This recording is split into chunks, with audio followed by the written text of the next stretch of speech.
기도하시겠습니다. 하나님 아버지, 감사합니다. 전도자의 여정을 가는 인생이 되게 하옵시고, 하나님께서 하실 것을 두고 준비하는 시간표가 되는 소미타임이 되게 하여 주옵소서. 예수 그리스도 이름으로 기도합니다. 아멘. 오늘 기도 수첩 제목은 중직자의 준비입니다. 사도행전 1장 12절에서 14절 말씀이고 14절을 읽겠습니다. 여자들과 예수의 어머니 마리아와 예수의 아우들과 더불어 마음을 같이하여 오로지 기도에 힘쓰더라. 아멘. 중직자는 전도하기 이전에 하나님의 응답받을 준비부터 해야 합니다. 이미 베드로는 마가다락방에 갈 때 갈보리산과 감람산의 체험과 확신을 가지고 있었습니다. 그 베드로가 성령의 인도를 받고 현장을 움직이는 주역이 되었으며 아무도 막지 못하는 말씀의 역사가 현장에 일어났습니다. 1번 현장 준비.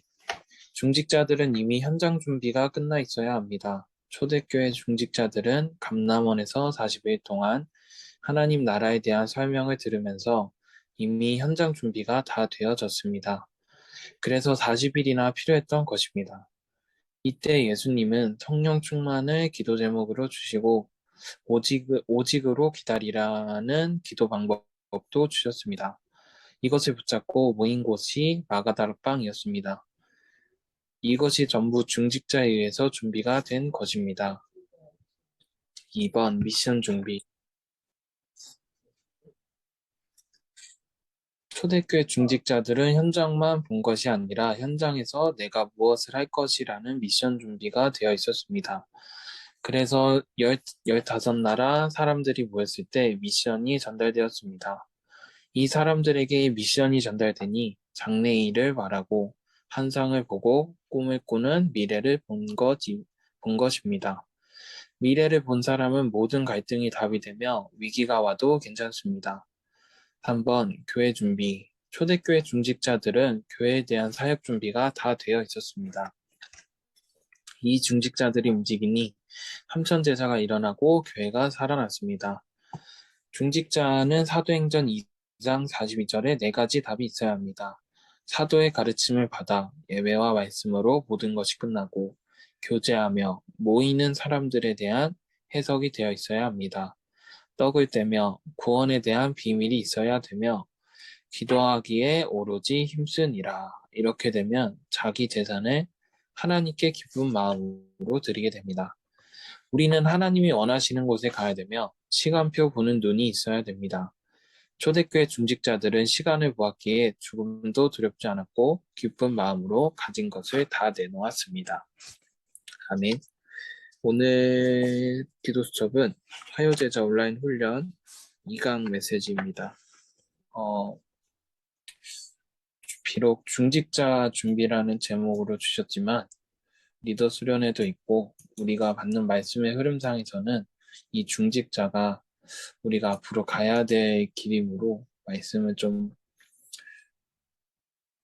자세히 좀 들었으면 좋겠고 먼저 현장 준비에 대해서 얘기해 주시고 미션 준비, 그 다음에 교회 사역 준비 이렇게 세 가지 대지로 말씀을 해주셨고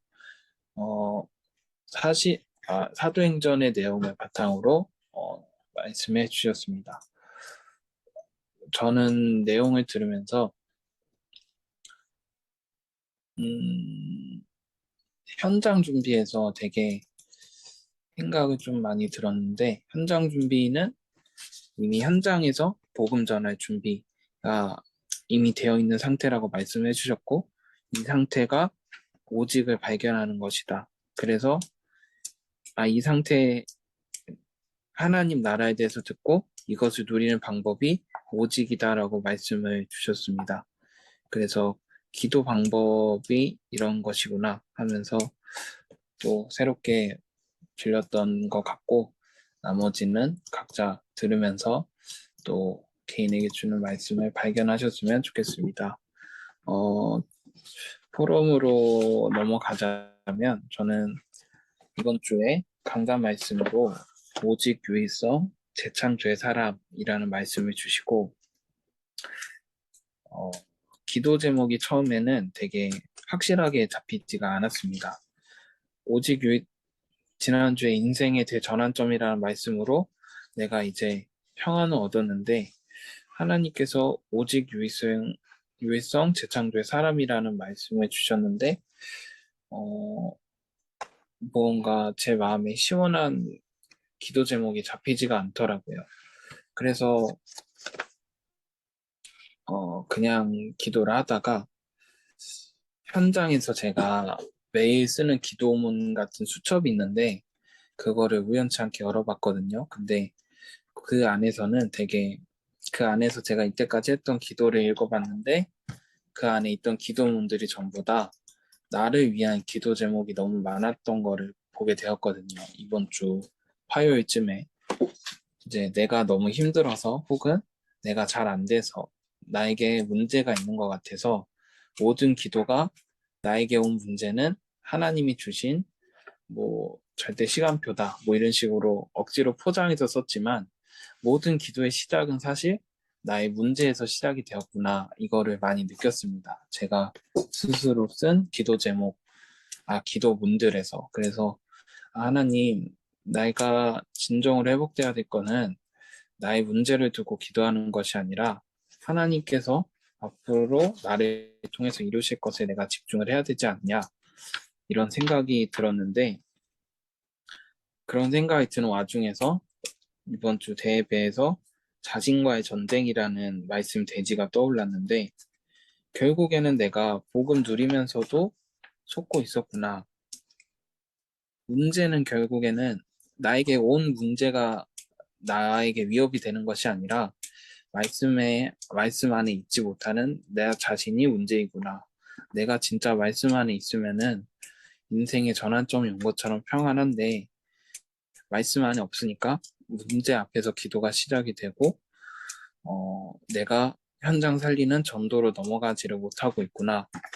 이런 식으로 조금 발견이 되어가지고 어, 중심을 조금 바꿔보려고 합니다. 물론 제가 바꾼다고 딱 바뀌지는 않겠지만 어떻게 하면은 현장을 살릴 수 있습니까? 이런 기도 제목을 제가 좀 장황하게 설명했지만 그래서 결국에는 어떻게 하면 현장 살릴 수 있습니까가 이번 주 한 주 살면서 제가 붙잡은 기도 제목입니다. 비록 강단의 말씀과는 좀 흐름이 맞지 않는다라는 생각도 들지만 그래도 저한테는 되게 집중이 되는 키워드였거든요. 생명을 살리는데 어떻게 할 수 있습니까?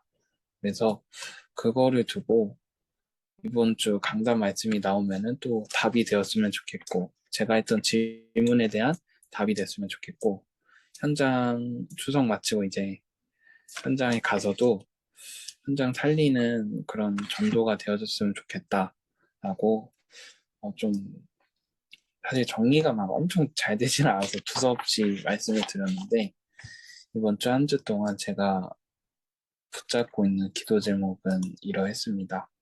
오늘 참가자는 총 4명이나 들어왔는데 포럼이 가능한 거는 목사님밖에 없습니다. 그래서 목사님께서 짧고 굵게 포럼 해주시면 될 것 같습니다. 아니, 왜 나밖에 없냐? 안 네, 되는 겨? 다들? 사정이 있답니다. 그러는 거 아니야. 나는 지금 운전해서 어디 가는 아, 길이라서 너가 포럼하기 전에 내가 먼저 할까? 뭐 이런 생각 드는 거. 근데 지금 조금 한 2, 3분 걸어갈 수 있어서, 어, 나도 성재 같은 적이 있어, 성재야. 그러니까, 뭐, 말씀 받을 때 분명하고, 막 명쾌하게, 확실하게 막 와닿을 때가 있고, 그렇지 않을 때가 있어. 내가 이번 주 메시지는, 뭐, 와닿지 않았다, 확실하지 않았다, 이런 의미보다는, 이번 주 말씀은 내가 이렇게 질문을 했어요. 하나님의 의도. 하나님이 목사님을 통하여서 나에게 주시고자 원하시는 그 이 말씀의 의도. 이 말씀에 진짜 하나님이 나에게 담겨주신 거, 그거 붙잡게 해달라고.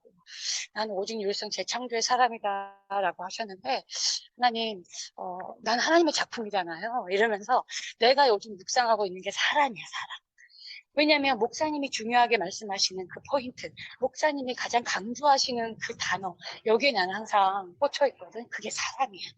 이번 주에는 내가 바로 하나님의 작품이라는, 나라는 사람은 하나님의 작품이라는, 그 하나님의 작품이 오직 유일성 재창조라는 거지.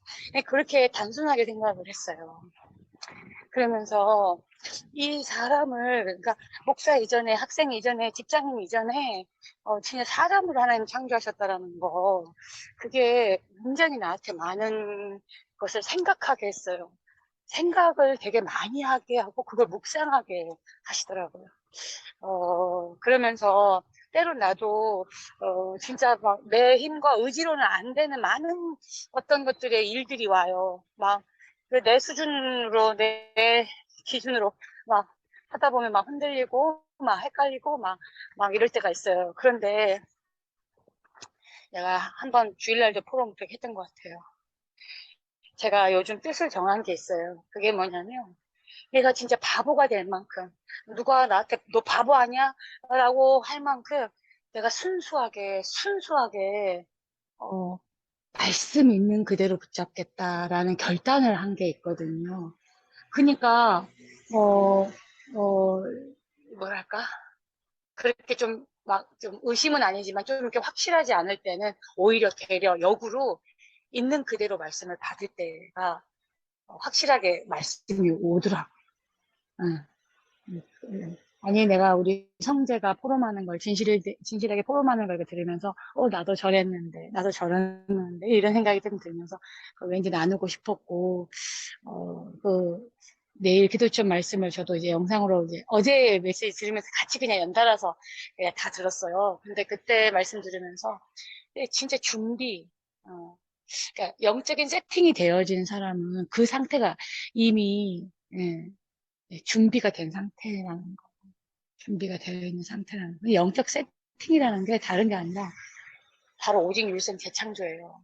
오직 그리스도로 완전 단나고 내가 진짜 하나님의 나라 이거 누리면서 하나님이 나를 통하여 역사하실 그 재창조의 역사를 일으키실 그 현장 그거 생각하면서 진짜 내가 138로 딱 결론난 138로 딱 그 세팅한 그 그게 준비되어 있는 사람은 뭐 하나님이 일하시겠죠. 저는 어떻든 우리 모든 랩런트들이요. 어떤 상황에서든 뭐든 간에 네, 진짜 말씀을 가까이 하고 어떤 문제 앞에서도 습관처럼 툭 말씀이 나왔으면 좋겠어요. 그 정도로 각인됐으면 좋겠어요. 그 정도로 말씀이 익숙하고 말씀에 아주 생활화돼 있고 말씀이 완전히 어, 그 우리 랩런트의 삶에서 이 삶이 말씀에 노출되어 있었으면 좋겠어요. 내 자신의 바람이고 내 자신의 기도 제목이고 내가 지금 가지를 않고 서 있어요. 왜냐면 저기로 넘어가면 항상 저 자리가 와이파이가 안 터지는 자리라서 내가 가지도 못하고 지금 이러고 있어요. 어쨌든 뭐 어떤 상황인지는 다 어려우니까 뭐 포럼 못하지만 이렇게 문자라도 이렇게 카톡으로라도 이렇게 해서 여러분이 여러분 자신을 위해서 자꾸 말씀에 노출시키세요. 예? 목사님 튕기신 것 같은데. 제가 돌아왔는데, 예, 하십시오. 어, 오늘 좀 소름 돋았던 게, 목사님께서 그러니까 문제 앞에 있어도 말씀이 나올 만큼 강인되어야 한다 했는데, 저는 사실 오늘, 이렇게 서로 이제 축하를 받으면서 이제 사람과 포럼을 하다가, 제가 그런 고백을 했거든요. 어떤 문제 앞에 있어도, 그렇게 복음이 먼저였으면 좋겠다. 그 복음이 나의 복음이 됐으면 좋겠다. 이런 얘기를 하면서 전 그런 얘기를 했는데 우리가 뭐 학교에서 공부를 하면 학교 선생님한테 처음에 배우면 못 알아듣다가 우리가 그것을 따로 혼자 이제 공부를 하면서 하다 보면 분명 아, 이게 이 말이었구나라는 얘기가 좀 이런 게 좀 떠오를 때가 있어요. 근데 그러면 이제 그런 생각이 만약에 들게 되면 내가 이제 그런 생각이 한두 번 이제 그렇게 들게 되면 약간 저의 학업을 할 때 교수님이 이게 뭐였지? 라고 물어보셨을 때 제가 이렇게 나올 때가 있더라고요. 그 답이. 아, 그러면 이제 제게 된 거라고 하고 세상에서 그걸 지식이라고 말을 하잖아요. 근데 복음이 저는 그랬으면 좋겠어요. 언제 어디서 근데 막 지식 수준이 아니고 이걸 계속 혼자 있을 때 노리다가 이 복음이 진짜 문제 앞에서 그냥 아, 이 문제의 답은 진짜 그리스도 아니면 안 되겠구나 이렇게 좀 고백이 되었으면 좋겠다 이런 포럼 했는데 목사님이 아까 그런 말씀하셔서 좀 소름이 돋았고 저는 오늘 좀 강단과 기도처 이렇게 정리를 하면서 나는 오직 유일성 재창조의 사람이고 하나님께서 처음부터 영적 작품으로 만드셨는데 지금 나의 현주소는 어딘가 좀 많이 돌아보게 되면서 나의 복음 그리고 나의 교회 나의 세계복음화를 조금 정리하는 시간이었는데 오늘 기도수첩에서 딱 말씀하신 것이 가장 기본적인 것을 준비하라 세팅하라 이렇게 하시면서 정말 은혜로 구원받은 난데 결국에는 내 생각과 내 기준이 복음보다 더 많이 각인돼 있고 그 문화 속에서 각인돼 있고 그것이 더 항상 우선이 되기 때문에 안 되는 것처럼 느껴지는구나. 말씀과 내가 안 맞는 것처럼 항상 느껴지는구나. 라는 걸 다시 한번 점검하면서 이제 또 이제 조당 훈련에서는 또 그런 말씀을 주시더라고. 왜 하나님께서 우리에게 구원을 주셨을까? 왜 대학 현장을 주셨을까? 하셨을 때 행복하라고. 하나님께서 처음부터 사람을 창조하신 이유가 행복하라고인데 우리에게 구원을 주신 이유와 대학 현장을 주신 이유도 행복하라고 주신 거다. 하나님께서는 우리 보고 이스라엘 너는 행복한 사람이로다라고 말씀하셨는데 그게 너무 와닿더라고요. 아, 내가 살아있는 이유 그리고 내가 정말 이 구원받은 이유 하나님께서는 내가 이렇게 부족하고 내가 이렇게 연약해도 나를 하나님께서는 행복한 존재로 처음부터 창조하셨고 하나님과 함께함으로 행복한 존재로 창조하셨고 내가 어떤 상황 속에도 하나님은 나를 행복하게 하시기 위해서 지금도 완벽하게 하나님과 함께함으로 행복하게 하시기 위해 완벽하게 지금도 인도를 하시는구나. 이게 좀 많이 좀 오늘 가장 많이 누렸던 그런 하루였고 사실 뭔가 전에 뭔가 사문을 그리고 또 뭔가 말씀 정리 이렇게 하다 보면은 사실 강단을 많이 안 보고 그냥 그날 기도처만 보고 약간 강단에 껴맞추려고 하다 보니까 뭔가 내가 뭘 어떻게 하려고 하고 이렇게 되다 보니까 하기가 너무 부담스럽고 사실 어려웠는데 그게 아니고 강단에 먼저 조금 집중하고 한 페이지씩 이제 집중하고 정리하고 이렇게 하다 보니까 그 속에서 뭔가 흐름이 자꾸 하나님께서 제가 막 보려고 애쓰지 않아도 조금씩 조금씩 저한테 이렇게 말씀을 정리해서 좀 주시는 것 같아서 너무 좀 감사했던 그런 하루였던 것 같습니다. 그래서 비록 아직도 뭐 이게 각인이 좀 덜 돼서 어 물론 약간 막 완전하게 정리가 막 잘 된 건 아니지만 그래도 이 옛날에는 이 시간이 뭔가 빨리 끝내고 다음 거 해야지 이런 시간이었다면 이거 정리하는 게 정말 시간 가는지 진짜 모르겠더라고요. 어느 순간 한 시간 막 반, 막 두 시간 이렇게 가 있으니까. 근데 그, 그 시간, 그때, 그 전에 했을 때는 뭔가, 아, 이거 끝나고 빨리 공부해야 되는데, 뭐 해야 되는데 하면서 걱정이 됐다면 지금은 이거 끝나고 뭔가 그 남는 시간에 그 천천히 공부하면서, 아, 이 시간 속에 하나님이 또 이 업 속에 또 역사하시겠구나, 이런 확신이 들고 기도가 되니까 좀 뭔가 그냥 행복했던 것 같아요. 그야말로. 그냥 행복했던 것 같고, 다른 것보다 계속 이 행복을 좀 놓치지 않도록 계속 사물음 속에 내가 집중해야겠다. 이번 강단 말씀에서, 정말 말씀 집중을 지속하면 참 행복자, 참 승리자, 참 전도자의 길 되을 수밖에 없다 하셨는데, 그거 좀 그게 가장 많이 결론적으로 좀 와닿은 것 같아서 좀 감사했던 하루였던 것 같습니다. 감사합니다.